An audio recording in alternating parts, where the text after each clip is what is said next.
মেয়েদের জীবনটা কি অদ্ভুত, তাই না? একটা মেয়ে ছোট থেকে তার বাবা মার সঙ্গে বড় হয়, কিন্তু সে যখন বড় হয় তখন তাকে বিয়ে দেওয়া হয়। আর সে মেয়েটা যখন শ্বশুরবাড়ি থেকে আসে তখন সে অতিথি হয়ে আসে, অতিথির মতো কয়দিন থাকবে চলে যাবে। এটাই হচ্ছে মেয়েদের জীবন, তাই না? কি অদ্ভুত। হে গাইস, আসসালামু আলাইকুম। সবার কি অবস্থা? সবাই কেমন আছেন? তো বাবার পাশে তো হয়ে গেল অনেকদিন আসা, তো এখন শ্বশুরবাড়িতে যেতে হবে বললাম। মেয়েদের কোনো বাড়ি নেই।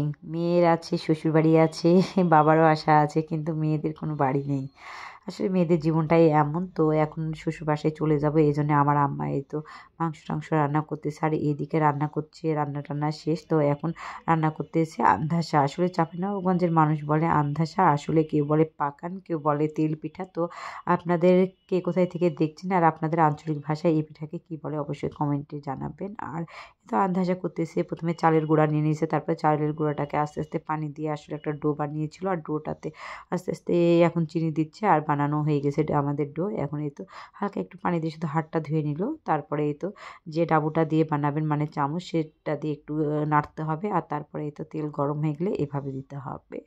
আর আমার আম্মা অনেক সুন্দরভাবে বানাইছে, একদম ফুলকো ফুলকো নরম তুলতুলে আন্দাসা। মানে আমার আম্মার প্রতিটা পিঠাপুরি অনেক মজা হয় খেতে। আর আপনাদের ভাইয়া তো ভীষণ পছন্দ করে শাশুড়ির হাতের সব পিঠাগুলোই, বলে যে অনেক ভালো হয়েছে, মজা হয়েছে। তো এ তো দেখতেই পাচ্ছেন পুরো সাইড হচ্ছে মচমচে আর ভিতরটা একদম নরম তুলতুলে, খেতে অনেক মজা। আসলে আমার ছেলেও অনেক ভালোবাসে। আর যেহেতু আমাদের দুই বোনের এক জায়গাতেই বিয়ে হয়েছে, একটু ছাড়াছাড়ি, তো আমি যা নিয়ে আসি আমার আপুর জন্যও তাই দেয় আমার আম্মা। তো এখানে তো দুই বোনকে আর কি আন্ধাসা দিবেন, তো আমরা আন্ধাসা নিয়ে যাব। আর আমার ছেলের জন্য দেশি মুরগির ডিম, কারণ আমার ছেলে হচ্ছে ব্রয়লারের মুরগির ডিম একদম খেতে পারে না।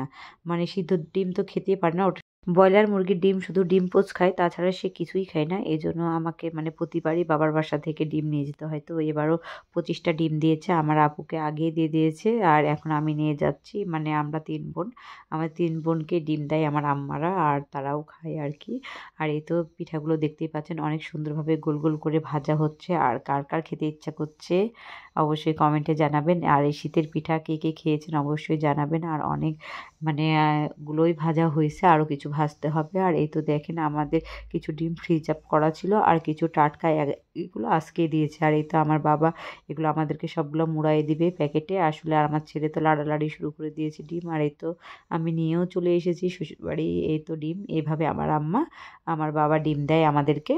এইভাবে আপনি যদি ডিমগুলো প্যাকেটিং করে করে নিয়ে আসেন, আসলে এগুলো খাতার কাগজ দিয়ে আসলে মোড়ানো হয়েছে। আসলে এভাবে যদি আপনারা ডিমগুলো নিয়ে যান যেখানে খুশি সেখানে, ডিমগুলো একদম ভাঙবে না, একদম ভালো হয়ে থাকবে। কারণ আমি সবসময় এভাবে নিয়ে আসি আর ডিমগুলো কিচ্ছু হয় না।